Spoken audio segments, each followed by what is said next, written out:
वीर अभिमन्यु की कहानी वीरता, बुद्धिमानी और पौरुष का एक महान उदाहरण है। महाभारत युग का वीर अभिमन्यु, जिसे अर्जुन पुत्र के नाम से भी जाना जाता है, पांडवों में से सबसे कुशल और आकर्षक इंद्रदेव द्वारा कुंती को वरदान में दिए गए अर्जुन को समस्त संसार उनके धनुर्धारी कौशल के लिए जानता है। अर्जुन की तरह ही उनका पुत्र भी उनकी छाया लेकर पैदा हुआ था। बचपन से ही अपने माता पिता और अन्य पांडु भाइयों का आदर करने वाला अभिमन्यु श्री कृष्ण की बहन सुभद्रा और अर्जुन की संतान था। अभिमन्यु का बचपन कृष्ण की नगरी द्वारिका में ही बीता था, जहां कृष्ण जी के संरक्षण में उसने हर तरह का योग्य ज्ञान हासिल किया। कहते हैं कि न केवल अपने जीवन के दौरान बल्कि इस संसार में आने से पहले ही अभिमन्यु ने अपनी माता सुभद्रा के गर्भ में युद्ध का ज्ञान हासिल कर लिया था। यह तब की बात है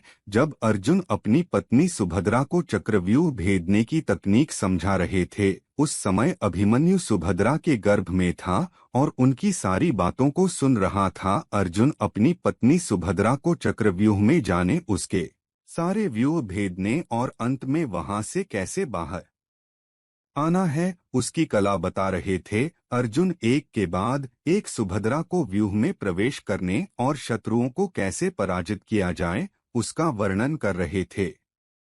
अर्जुन द्वारा सुभद्रा को मकरव्यूह, कर्मव्यूह और सर्पव्यूह की जानकारी दी गई। यह सब पार करने के बाद किस तरह से चक्रव्यूह से बाहर आया जा सकता है, यह अर्जुन बताने ही वाले थे कि उन्होंने देखा कि उनकी पत्नी सो गई है। सुभद्रा को सोता हुआ देख अर्जुन ने उन्हें आगे परेशान करना ठीक ना समझा और वहां से चले गए। इस प्रकार से अभिमन्यु ने चक्रव्यूह के बहुत से राज जान तो लिए, लेकिन अंतिम और बेहद महत्वपूर्ण तरीका वह जान ना सका। पूरे महाभारत काल में अर्जुन के बाद यदि कोई चक्रव्यूह में जाने का साहस कर सकता था तो वह केवल अभिमन्यु था। वीर अभिमन्यु की कहानी और चक्रव्यूह अभिमन्यु का कौशल सभी ने कुरुक्षेत्र युद्ध के 13वें दिन देखा, जब अभिमन्यु एक के बाद एक कौरवों के महारथियों को पराजित कर रहे थे। कौरव सेना भयभीत हो गई, वह समझ नहीं पा रहे थे कि किस प्रकार से अभिमन्यु को रोका जाए। कहते हैं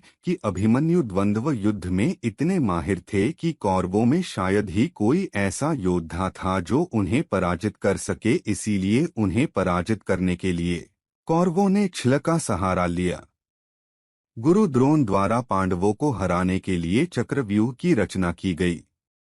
वे जानते थे कि चक्रव्यूह को भेदने की कला केवल अर्जुन को आती है, लेकिन अर्जुन पुत्र की क्षमता से अनजान थे गुरु द्रोण द्वारा चक्रव्यूह रचा गया, परंतु उस दिन शायद पांडवों की किस्मत उनके साथ नहीं थी। गुरु द्रोण ने पांडवों को सबके सामने चक्रव्यूह भेदने की चुनौती दी। उस समय किसी कारणवश अर्जुन लड़ते लड़ते रणक्षेत्र से काफी दूर चले गए थे।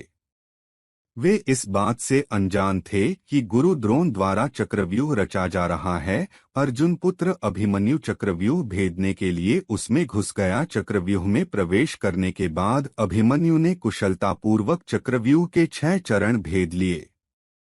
6 चरण पार करने के बाद अभिमन्यु जैसे ही 7वें और आखिरी चरण पर पहुंचा तो उसे दुर्योधन, जयद्रथ आदि 7 महारथियों ने घेर लिया। वीर अभिमन्यु वध। महाभारत। अपने सामने इतने सारे महारथी देखकर भी अभिमन्यु ने साहस न छोड़ा। अब अभिमन्यु का रथ टूट चुका था, फिर भी अपनी रक्षा करने के लिए अभिमन्यु ने अपने रथ के पहिए को अपने ऊपर रक्षाकवच बनाते हुए रख लिया और दाएं हाथ से तलवारबाजी करता रहा। कुछ देर बाद अभिमन्यु की तलवार भी टूट गई और साथ ही कौरवों ने उसके रथ का पहिया भी चकनाचूर कर दिया था। इसके बाद भी अभिमन्यु अपने बल से लड़ता रहा और प्रहार करता रहा, किंतु तभी जयद्रथ ने पीछे से निहत्थे अभिमन्यु पर जोरदार प्रहार किया। उस वार की मार अभिमन्यु सह ना सका और वीरगति को प्राप्त हो गया। अभिमन्यु की मृत्यु का समाचार जब अर्जुन को मिला तो वह बेहद क्रोधित हो उठे और अपने पुत्र की मृत्यु के लिए शत्रुओं का सर्वनाश करने का फैसला किया।